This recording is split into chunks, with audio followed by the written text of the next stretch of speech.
በስመ አብ ወወልድ ወመንፈስ ቅዱስ አሐዱ አምላክ አሜን። እዙውን ሓላፊ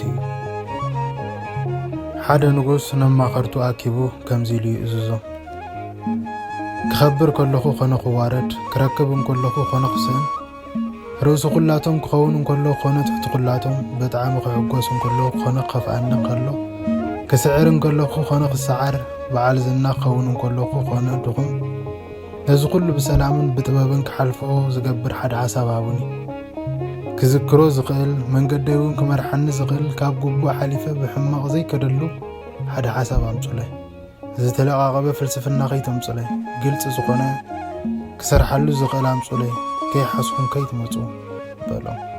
ኣማኸርቱ ድማ ካብ ቤተ መንግስቲ ወፂኦም ን4 ወርሒ ዝኣክል ምኸሩ ብዙሕ ክኾኑ ኣለዎም ዝበልዎም ኣልዓሎ ክኾኑ ስለ ዘይከኣሉ ድማ ገደፍዎም።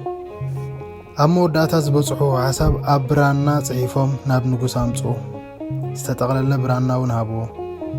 ንጉስ እውን ገንፂሉ ከንብቦ ጀመረ። እቲ ጽሑፍ እዙውን ሓላፊ እዩ ዝብል ነበረ። 1000 ግዜ በዓል ስልጣን ወይ እውን ሃብታም እንተኾንካ 1000 ግዜ በዓል ዝና ናይ ክብሪ ንጉስ እንተኾንካ እዙውን ሓላፊ ኢልካ እንተሓሲብካ ግፍዒ ክሰርሕን ኢኻ ፍትሒ ኣይተጉድልን ድኻ ኣይትብድልን ካብ ልክዕ እውን ኣይትሓልፍን ኢኻ ንነፍስኻ ዘለዓለማዊት ጌርካ እንድሕሪ ሓሲብካ ግዜ ዘይቅየር ዓለም እውን ዘይትዘውር ጌርካ እንተደኣ ክትሓስብ ጀሚርካ ንነፍስኻ ከየስተኻኸልካ ነገራት ይቀያየሩ እሞ ብዘውፃኻዮ ሕጊ ትቕፃዕ ብዝቆረፅካዮ በትሪ ትህረም ብዘዕብኻዮ ኽልቢ እውን ትንከስ። ስለዚ ሕጂ ከፊልካዮ ዘለኻ ናይ ክብሪ መንበር እዚ እውን ክሓልፍ ኢልካ ሓሰብ። ፀላእትኻ እንተሸነፍካ ሃገር እውን ጠቕሊልካ እንተሓስካያ ቀዳማይ ወፂኻ እንተጨብጨቡልካ እንተኸበርካን እንተተፈራሕካን እዚ እውን ኣብ ግዜኡ ሓላፊ እዞም ሎሚ ኣብ ዙርያኻ ኮይኖም ጎንበስ ዝብሉልካ ከይወደቕካ ክንወድቀልካ ዝብሉኻ ከይቆረርካ እውን ከቦርታ ዝድርቡኻ ከይሓዘንካ እውን እንተዘይበኸኩልካ ዝብሉኻ ከይፀዋዕካዮም ኣቤት ከይለኣኽካዮም ናበይ ዝብሉኻ እውን እዚ እውን ኩሉ ሓላፋይ እዚኣቶም እውን ክሓልፉ እዮም። ቅድሚኻ ካልእ ነይሮም እዮም ድሕሪኻ እውን ካልእ ክመፁ እዮም። ቅድሚኻ ካልእ እንተዘይነብሩ ነይሮም ድሕሪኻ እውን ኣይመሃለውን ነይሮም። ኣብ ውሽጢ ግዜ ኸማን ትማልን ሎምን ጽባሕን ኣለዉ። ሎሚ ትማሊ ጽባሕ እውን ሎሚ እንዳኾኑ ሓሊፎም እዮም። ሎሚ ትማሊ ጽባሕ እውን ሎሚ እንዳኾኑ ሓሊፎም እዮም። ንስኻ ከም ዝተተካእኻ ድሕሪኻ ዝትካእ ጽባሕ እውን ክህሉ ናይ ግድን እዩ። ንስኻ ንኹሎም ከም ዝረታዕካዮም ንዓኻ ዘረታዕካ እውን ጽባሕ ክመጽእ እዩ። ንስኻ ንኻልኦት ከም ዝኣሰርካ ንዓኻ ዝኣስሩ እውን ጽባሕ ክመፁ እዮም። ንስኻ ንብዙሓት ከም ዝቐበርካ ቀበርትኻ እውን ጽባሕ ክመፁ እዮም። ናይ ሎሚ ቀባሪ ኩሉ በብእብሪኡ ክቕበር እዩ። ዋላ ሓደ ነፍሱ ዝቐብር የለን። ካልእ ከም ዝቐበረ ንዕኡ እውን ካልኦት እዮም ዝቐብርዎ። እዚ እውን ሓላፊ እዩ ኢልካ እንተደኣ ሓሲብካ ኩሉ ብትኽክል ብሰናይ ክትገብሮ ኢኻ። ናይ ካልኦት ታሪኽ ኣጥቢኻ ናይ ካልኦት ሓወልቲ ሴርካ ናይ ካልኦት ዋጋ ኣርኪስካ ናይ ካልኦት ስም ቀቲልካ ምንባር ትኽእል ኢኻ ዓቕምን ስልጣንን ክስጋብ ዘለካ። እዚ ኩሉ ግን ጽባሕ ክሓልፍ እዩ። ናትካ ታሪኽ ዘጥፍእ ናትካ ሓወልቲ ዝሰብር ናትካ ስም ዘጥፍእ ናትካ ዋጋ እውን ዘርክስ ብግዚኡ ክመጽእ እዩ። ንዓኻ ዝገትእ ትፈጥሮ ሎሚ ንስኻ ትገብሮ እዩ። ክፉእ እንተደኣ ኮይንካ ክፉእ ይትከኣካ እዩ። ቅኑዕ እንተደኣ ኮይንካ ቅኑዕ ይትከኣካ እዩ።